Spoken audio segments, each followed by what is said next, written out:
Malam itu, Kania hanya berniat membalas satu permintaan pertemanan di Facebook.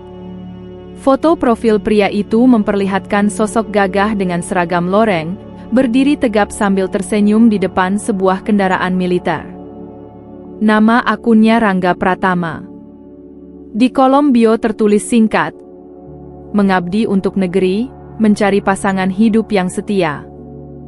Siapa sangka, satu klik kecil itu menjadi awal dari mimpi indah yang perlahan berubah menjadi mimpi buruk. Kania adalah perempuan sederhana berusia 24 tahun yang bekerja di sebuah toko pakaian.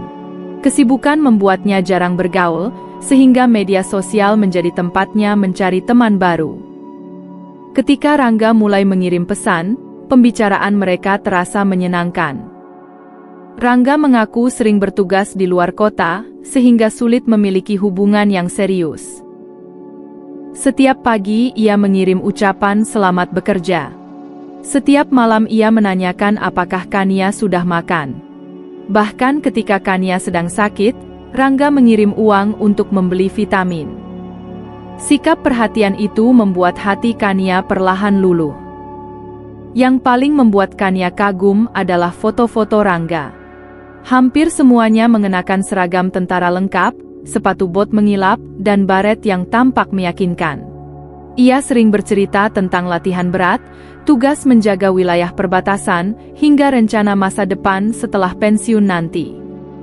"Kalau kita menikah, aku ingin membangun rumah kecil di kampung. Kamu tidak perlu bekerja lagi," tulis Rangga suatu malam. Kalimat itu terus terngiang di kepala Kania. Ia merasa akhirnya menemukan pria yang bertanggung jawab. Hubungan mereka semakin dekat. Meski baru beberapa bulan berkenalan, Rangga mulai memanggil Kania dengan sebutan calon istri. Ia berjanji akan membawa orang tuanya untuk melamar setelah urusan dinas selesai. Teman-teman Kania sempat mengingatkan agar berhati-hati. Jangan mudah percaya cuma karena lihat foto berseragam. Namun Kania membela Rangga. Dia baik. Lagian masa ia ada orang bohong soal pekerjaan seperti itu? Hari-hari berlalu. Rangga mulai sering membicarakan masa depan yang mewah. Ia mengatakan memiliki tabungan besar, kendaraan pribadi, bahkan sebidang tanah warisan keluarga. Semua itu, katanya, kelak akan menjadi milik mereka berdua. Janji demi janji membuat Kania semakin yakin menjalani hubungan tersebut. Beberapa minggu kemudian mereka bertemu langsung untuk pertama kalinya. Rangga datang mengenakan pakaian rapi.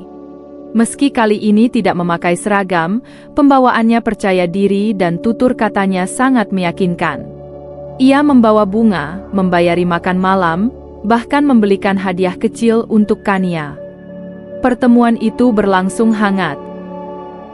Saat pulang, Rangga menggenggam tangan Kania dan berkata pelan, "Aku serius sama kamu." Sejak saat itu mereka resmi berpacaran.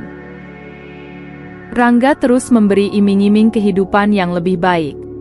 Ia berkata bahwa setelah menikah nanti, Kania akan diajak tinggal di kota besar. Ia juga menjanjikan usaha keluarga yang sudah disiapkan, sehingga mereka tidak perlu memikirkan masalah ekonomi. Kania mulai membayangkan masa depan indah bersama pria yang dianggapnya gagah dan setia. Namun perlahan muncul tanda-tanda yang sebenarnya patut dicurigai. Setiap kali ditanya tempat bertugas, Rangga selalu mengalihkan pembicaraan. Ketika diminta melakukan panggilan video di lingkungan kantornya, ia beralasan sedang menjalankan tugas rahasia. Bahkan nomor teleponnya sering berganti-ganti. Sayangnya, rasa cinta membuat Kania mengabaikan semua kejanggalan itu. Suatu hari, Rangga mengajak Kania pergi ke luar kota dengan alasan memperkenalkan calon istrinya kepada seorang kerabat. Ia berkata perjalanan itu hanya sebentar dan mereka akan kembali malam harinya. Karena sudah percaya sepenuhnya, Kania mengiyakan. Mereka berangkat menggunakan mobil sewaan.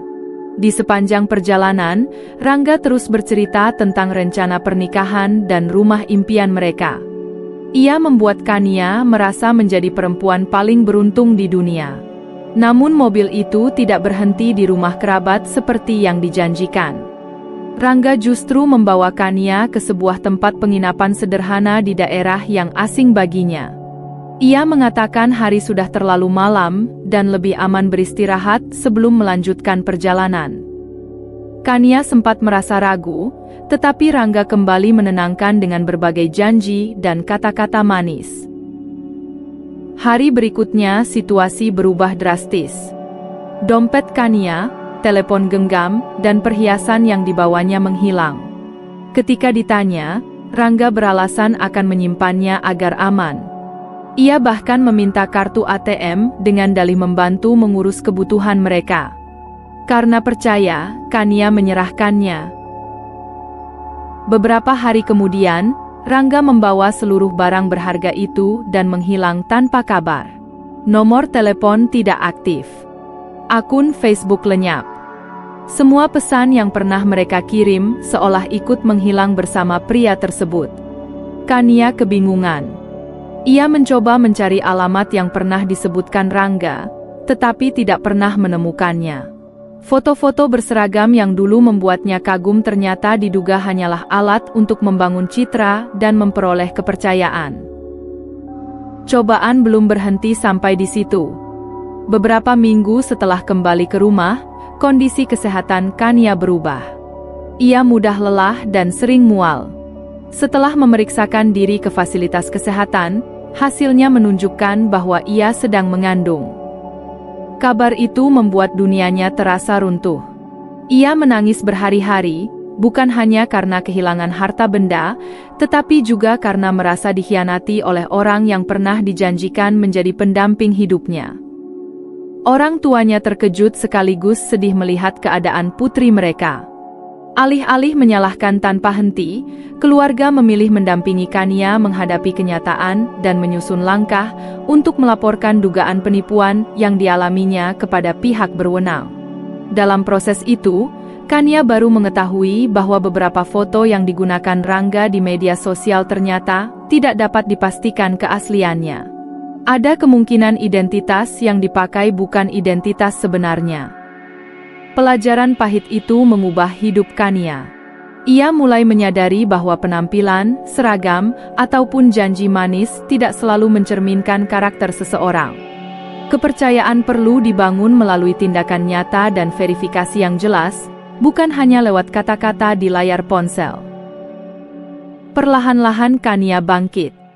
Ia kembali bekerja, mengikuti konseling, dan mempersiapkan diri menyambut kelahiran anaknya dengan dukungan keluarga.